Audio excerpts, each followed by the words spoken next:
Hello student, welcome back to मैटिजेटा 24/7। This is Anita Sharma. काफ़ी सारे स्टूडेंट का डाउट आ रहा है कि मैम एग्जाम सेंटर पर एग्जाम वाले दिन हमें क्या लेकर जाना है और क्या नहीं लेकर जाना है, क्या हमारा ड्रेस कोड होगा, क्या नहीं होना चाहिए, राइट। तो 99.9% बच्चों को पता चल चुका है, लेकिन कुछ बच्चों को अभी भी ये चीज़ें क्लियर नहीं है कि हमें किस तरह के कपड़े पहनकर जाने हैं, है ना, और क्या क्या चीज़ें हमें लेकर जानी एग्जाम सेंटर में, क्या क्या चीज़ें नहीं लेकर जानी है, राइट। अभी भी बहुत सारे बच्चों का कुछ कुछ डाउट आ रहा है, राइट। तो वो सारे डाउट मैं आज आपको क्लियर करने वाली हूँ।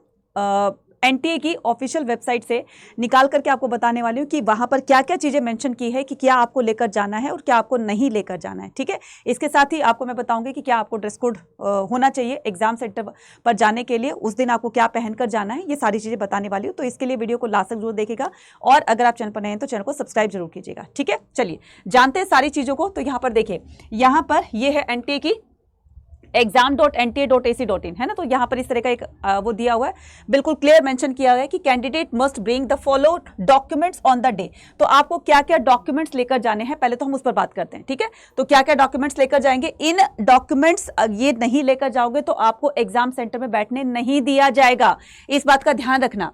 पहला है कि print copy of the admit card along the self declaration form. जब भी आप अपना एडमिट कार्ड निकलवाओगे, ठीक है, डाउनलोड करके, उसमें क्या होना चाहिए, सेल्फ डिक्लेरेशन फॉर्म होना चाहिए। अब बहुत सारे बच्चों को ये नहीं पता कि सेल्फ डिक्लेरेशन फॉर्म होता क्या है।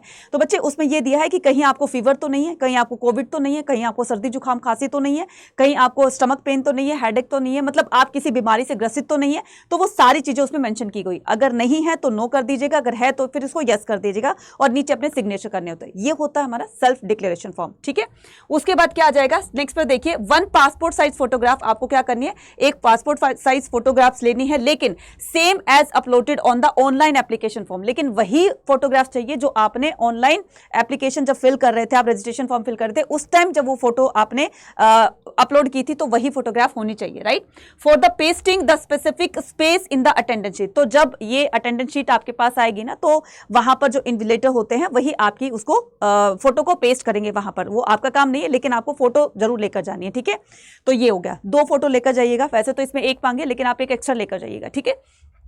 नेक्स्ट आता है any one of the authorised photo ID. तो जिसपे आपका फोटो आईडी कार्ड होता है, जैसे फॉर एग्जांपल कि 10th की मार्कशीट हो गई, या फिर आपका जो है आधार कार्ड हो गया, पैन कार्ड हो गया, पासपोर्ट हो गया, जिसमें आपकी फोटो के साथ में आपकी पूरी डिटेल्स दी हुई, तो वो वाला आपको आइडेंटिटी कार्ड लेकर जाना है, राइट। तो इसमें क्या क्या आ जाएगा, इसमें आ जाएगा आपका आधार कार्ड आ जाएगा, पैन कार्ड आ जाएगा, ड्राइविंग लाइसेंस आ जाएगा, वोटर आईडी कार्ड आ जाएगा, पासपोर्ट आ जाएगा, राइट, ये सारा आ जाएगा। स्कूल आइडेंटिटी कार्ड भी हो सकता है, राइट बच्चे, और इसके अलावा बैंक की पासपोर्ट कॉपी भी हो सकती है, और ये सब, राइट बच्चे। और नेक्स्ट आता है, देखो, with the photographs class 12th board का एडमिट कार्ड भी हो सकता है, विद फोटोग्राफ होना चाहिए, लेकिन है ना, उसमें आपकी फोटो जरूर दिखनी चाहिए, ताकि ये लगा रहे कि हाँ भाई यही कैंडिडेट है। PWBD certificate issue by the, अगर कोई इस कैटेगरी से बिलोंग करता है तो उसको क्या करना है, मेडिकल ऑफिस से ऑथराइज्ड करवा करके, मेडिकल ऑफिसर से ऑथराइज करा के आप उनको वो मेडिकल वो दिखाना है, ठीक है, पेपर दिखाना है। इफ क्लेमिंग द रिलैक्सेशन, अगर आप किसी तरह की रिलैक्सेशन चाहते हैं और इस कैटेगरी से है, तो आपको वो सर्टिफिकेट दिखाना होगा, राइट। उसके बाद और में क्या बताया गया कि PWBD certificate regarding the physical limitation in the examination और राइट एज पर the annexure given in the information bulletin if claiming the relaxation under PWBD category, right. तो ये हो गया। अच्छा, रफ वर्क के लिए बहुत सारे बच्चे पूछ रहे थे कि मैडम हमें क्या रफ वर्क के लिए कोई पेज मिलेगा।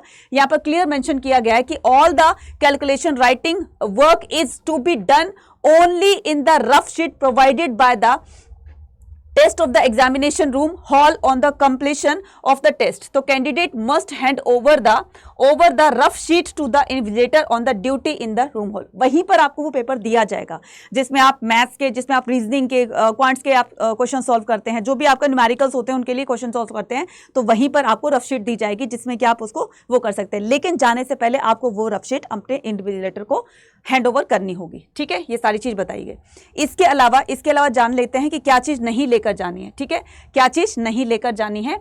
तो यहां पर देखिए, unfair means the practice is an activity that allow a candidate to gain an unfair advantage or the other candidate, it include but it is not limited to being in possession of the any item articles। तो आपको कोई भी electronic gadget नहीं लेकर जाना है, कोई भी स्टेशनरी आइटम नहीं लेकर जाना है, राइट। स्टेशनरी आइटम तो ये बिल्कुल जैसे ज्योमेट्री बॉक्स हो गया, स्केल हो गया, तो ये इस तरीके से आपको कोई भी चीजें नहीं लेकर जानी है, ठीक है बच्चा, कोई भी चीजें नहीं लेकर जानी है, राइट। उसके अलावा कोई भी कम्युनिकेशन डिवाइस आपके पास आया हुआ मिला तो वो कंसिडर नहीं किया जाएगा, वो कंसिडर नहीं किया जाएगा, राइट।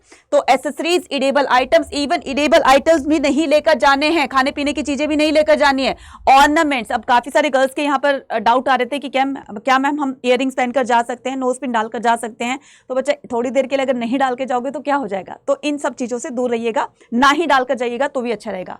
आपको बैग्स कैरी नहीं करना है, बैग नहीं लेकर जाना है अंदर, ठीक है।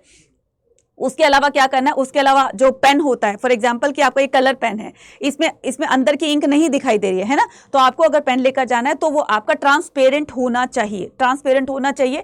हाँ, ये बात हो सकता है कि आपको सेंटर में पेन दे दें या फिर नहीं देंगे, लेकिन आप अपने साथ एक पेन जरूर लेकर जाइए जो ट्रांसपेरेंट होना चाहिए, जिसमें अंदर का रिफिल बिल्कुल साफ क्लियर दिखाई दे, है ना। और इसके अलावा कोई भी जैसे इलेक्ट्रॉनिक गैजेट हो गया, घड़ी हो गई, कैलकुलेटर हो गया, है ना, वॉच हो गई, ये सब कुछ नहीं लेकर जाना है, राइट बच्चे। सो इडेबल ऑर्नामेंट्स और the any material information relevant not और the not relevant to the examination, चाहे वो एग्जामिनेशन से रिलेटेड है या फिर नहीं है, तो ऐसा कोई भी आइटम आपको नहीं लेकर जाना है, ठीक है। उसके अलावा using someone to write the examination और the preparing the material for the copy, तो ऐसा कोई भी आपको, फॉर एग्जांपल कि आप उसमें कुछ लिख रहे हो, राइट, आपने हाथ पे कुछ लिख लिया है ना कि मेरा रोल नंबर ये है, कुछ भी XYZ कुछ भी आपने लिख लिया, तो ऐसा कोई भी काम आप नहीं करोगे। आपने यहाँ लिख लिया, यहाँ लिख लिया, इधर लिख लिया, उधर लिख लिया, तो ऐसा कोई भी चीज आप नहीं करोगे, राइट। उसके अलावा असिस्टिंग, उसके अलावा ब्रीचिंग द एग्जामिनेशन रूल और the any direction used by the anti, issued by the anti, तो जो भी आपको इंस्ट्रक्शंस दी गई आपको उसी के अंडर काम करना है।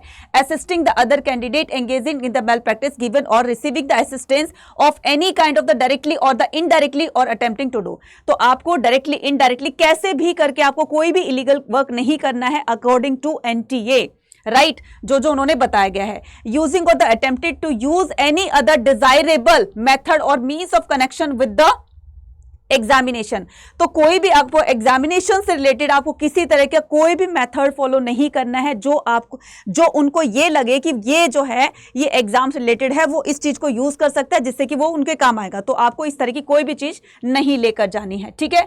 तो manipulation and the fabrications of the online document with admit card, rank letter, self declaration etcetera, तो ये सब कुछ होना चाहिए।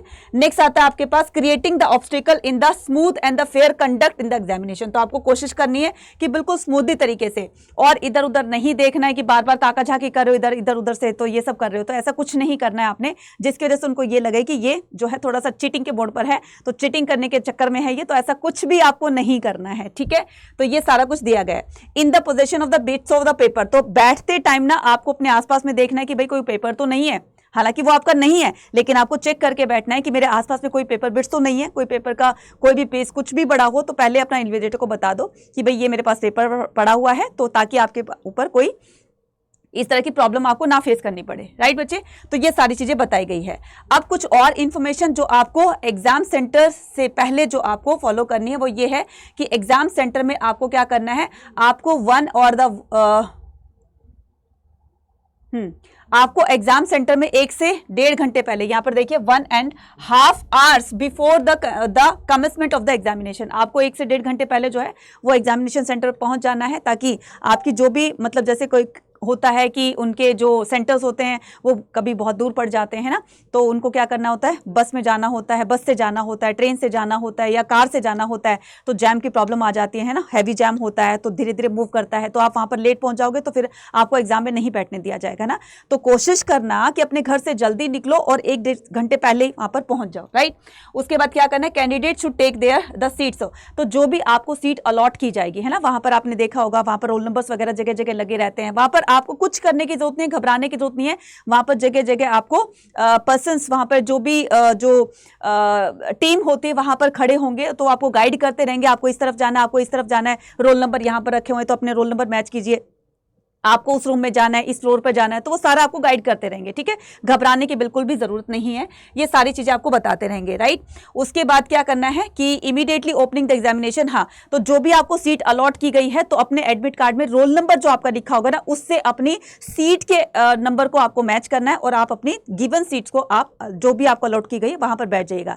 ऐसा मत कीजिएगा कि आपकी सीट अच्छी नहीं है तो दूसरे की सीट अच्छी है जाकर के उस पर बैठ गए, ऐसा बिल्कुल नहीं एंटरटेन किया जाएगा। तो अगर आप ऐसा सीट आपकी खराब है, टूटी हुई है या शेक कर रही है तो पहले आप इन्विजिलेटर को आप इन्फॉर्म कर सकते हो। इस तरह की जो है इसमें गाइडलाइंस दी गई है, राइट। तो उसके बाद क्या किया गया, candidate who does not pass the valid admit card, अपना एडमिट कार्ड जो है वो वैलिड होना चाहिए, एनटी की तरफ से ऑथोराइज होना चाहिए, तो आपको वो हार्ड कॉपी निकलवानी है, ठीक है, और वो दिखानी है, राइट। इस तरीके से आप क्या करोगे, अपनी एक एक चीज को जो है बहुत अच्छे तरीके से पहले ही एक दिन पहले सारी चीजों को तैयार करके रखना, ताकि आपको बाद में कोई चीज भूल ना जाओ। क्लियर बच्चा? तो ये सारी चीजें बताई गई है। Seats, roll number to be allotted the candidate, ये हो चुका है। Candidate should ensure the question paper available computer, तो ये आपका क्वेश्चन पेपर है। अगर आपको क्वेश्चन पेपर में किसी तरह की कोई भी गलती, कोई भी एरर दिखाई देता है तो पहले आप इन्विजिलेटर को कॉल कर मतलब बताएंगे, फिर उनके बाद वो अपनी आगे की कार्रवाई सुनेंगे, ठीक है। अब यहाँ पर तो ये थी सारी की सारी इंस्ट्रक्शन जो मैंने बताई कि आपको क्या चीजें लेकर जानी है, क्या चीजें नहीं लेकर जानी है। अब बात करते हैं कि ड्रेस कोड की, कि ड्रेस कोड क्या होना चाहिए बच्चे। ऐसे कंफर्टेबल आपको कपड़े पहनकर जाने जिसमें आप कंफर्ट फील कर सकें, ठीक है। बहुत ज्यादा टाइट नहीं होने चाहिए, राइट। और कैप नहीं लगा के जानी है, गोगल्स नहीं लगा के जाने हैं ना, और जो है हाई हिल्स नहीं पहनकर जानी है। अगर मैं गर्ल्स की बात करूं तो बिल्कुल हाँ, थोड़ी हिल चल सकती हैं लेकिन हाई हिल्स नहीं पहनकर जाओगे। कोशिश करना कि फ्लोटर्स या स्लीपर्स ही पहनकर जाओ, ठीक है। और लोअर टी शर्ट चल सकती है तो कंफर्टेबल रहेगा, आई थिंक सो, राइट। और कोई भी ऑर्नामेंट्स जैसे बैंगल्स हो गए, इयररिंग्स हो गए, नोज पिन हो गई, ये कुछ मत पहन के जाइएगा बच्चे। सिंपल तरीके से आपको जाना है। गॉगल्स की जगह अगर किसी को स्पेक्स लगे हुए हैं, चश्मे लगे हुए हैं, तो आप सिर्फ सिंपल चश्मा पहन कर जाएंगे और इसके अलावा कुछ नहीं जाएंगे, ठीक है। बेल्ट नहीं लगाकर लेकर जानी है, बैग्स तो बिल्कुल नहीं लेकर जाना है, कैलकुलेटर ये सब मैं बता चुकी हूँ। कोई भी आपको इलेक्ट्रॉनिक गैजेट हो गया और ये वॉच वगैरह सब हो गई, तो ये ऐसे कुछ भी चीज नहीं लेकर जानी है, ठीक है। आई होप आपको सारी चीजें क्लियर हो गई होंगी और इसके बाद कोई भी आपका डाउट नहीं रहा होगा। फिर भी अगर कोई डाउट है तो आप मुझे कमेंट सेक्शन में लिखकर बता सकते हैं। अगर आप एक अच्छी तैयारी करके जाओगे तो तभी बच्चे आपका सीयूटी का स्कोर अच्छा हो सकता है। और सीयूटी का स्कोर अच्छा करने के लिए आपको इस टाइम में ज्यादा से ज्यादा क्वेश्चन की प्रैक्टिस करके जाओगे तो वही आपकी परफेक्शन का एक रीजन बनेगा, वही आपके स्कोर हाई करने का एक रीजन बनेगा। तो अगर आप अपना स्कोर हाई करना चाहते हो, अच्छा करना चाहते हो, तो इसके लिए आप अड्डा 24/7 की टेस्ट सीरीज को फॉलो कर सकते हो। तो यहां पर अड्डा 24/7 की एप्लीकेशन को डाउनलोड करके यूजी पीजी एंट्रेंस एग्जाम पे क्लिक करना है, देन यूजी पर आर्ट्स पे क्लिक करना है और यहां पर क्या आ जाएगा, टेस्ट सीरीज आ जाएगा। टेस्ट सीरीज के बाद यहां पर ये देखिए, ये ए टेस्ट सीरीज है, यहां पर जाएंगे और इसको बाय नाउ करेंगे। बाय नाउ करने के लिए और मैक्सिमम डिस्काउंट पाने के लिए कूपन कोड यूज कीजिएगा Y489S, बस इस कूपन कोड को यूज कीजिएगा, इसको अप्लाई कर देना है। तो जैसे आप अप्लाई करोगे, ये देखिए ये 30% का ऑफ मिल रहा है, तो ये ऑफ जो है वो बहुत जल्दी खत्म होने वाला है। जाकर के अभी इसको अवेल करेंगे और अपनी प्रैक्टिस को एक कदम और आगे बढ़ाएंगे, राइट, जिससे कि आपको ये लगे कि मेरे क्वेश्चंस जो है वो सही होने वाले हैं और बिल्कुल कॉन्फिडेंस के साथ जाएंगे। कॉन्फिडेंस और आपकी नॉलेज, ये दो ही चीजें आपके काम आएगी। तो जितनी ज्यादा नॉलेज गेन कर सकते हो इन लास्ट के डेज में उतनी कीजिए और एक अच्छी सी प्रिपरेशन के साथ जाइए। All the very best for your CUT exam.